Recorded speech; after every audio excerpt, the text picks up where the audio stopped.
In tonight's sports news, a record ODI stand helped West Indies blow away Ireland. St. Lucia Football Association executive returns unopposed, and the St. Lucia national senior football team has a new head coach. We ball off tonight's sports with cricket. A record opening ODI partnership of 365 between John Campbell and Shai Hope helped West Indies earn a thumping 196-run win over Ireland in Clontarf. Campbell 179 and Hope 170 were just 5 runs short of the record ODI stand set by Windies pair Chris Gayle and Marlon Samuels in 2015. The Irish attack was routed as Campbell and Hope hit 8 sixes and 37 fours in the West Indies total of 381 for free. Ireland were out for 185 in 34.4 overs as Kevin O'Brien top scored with 68. Up next for Windies is Bangladesh, whom they face tomorrow.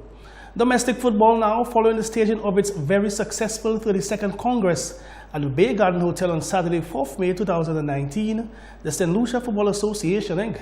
entire executive was returned to office unopposed to govern the affairs for the next 4 years. 18 of the 19 affiliates were present.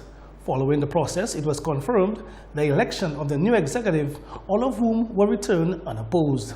Lyndon Cooper is the President, Stephen Regis, First Vice President, Ms. Mary Liz Campbell, Second Vice President, Chad Daisy, Vice President of the Northern Zone, Kendall Emmanuel, Vice President of the Eastern Zone, Alvin Francis, Vice President of the Western Zone, and Emmanuel Bellas, Vice President of the Southern Zone.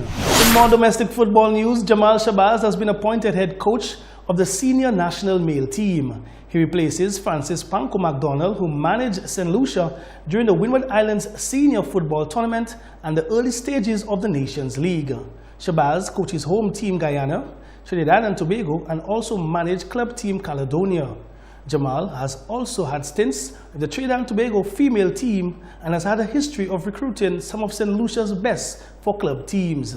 Mr. Shabazz is expected to officially commence his new role later this month. Further afield in football news, Chelsea can start planning for the UEFA Champions League again. Manchester United, though, will have to settle for Europa League football next season after a dismal end to this campaign reached another low. The Premier League's top 4 picture crystallized yesterday as Chelsea earned a 3-0 home win against Watford, while United and Arsenal were both held to 1-1 draws.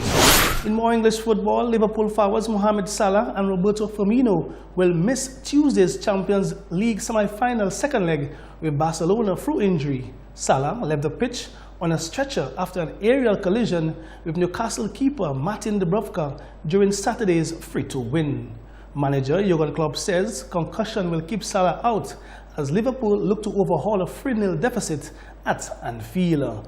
Firmino missed the win over Newcastle with a muscle injury. Finally, in our sports news tonight, NBA basketball. Kawhi Leonard got some help from his teammates to stay close and then finish it off himself. Leonard scored 39 points, including a clutch 3-pointer with 1.0 left, and the Toronto Raptors beat the Philadelphia 76ers 101-96 on Sunday to even the Eastern Conference semi-final series at 2-2. Elsewhere, Nikola Jokic had 21 points, 12 rebounds, and 11 assists for his second straight triple-double and 4th of the playoffs, and the Denver Nuggets evened their Western Conference semi-finals series against the Trail Blazers at 2-2 with a 116-112 victory on Sunday. That's how we end tonight's sports news.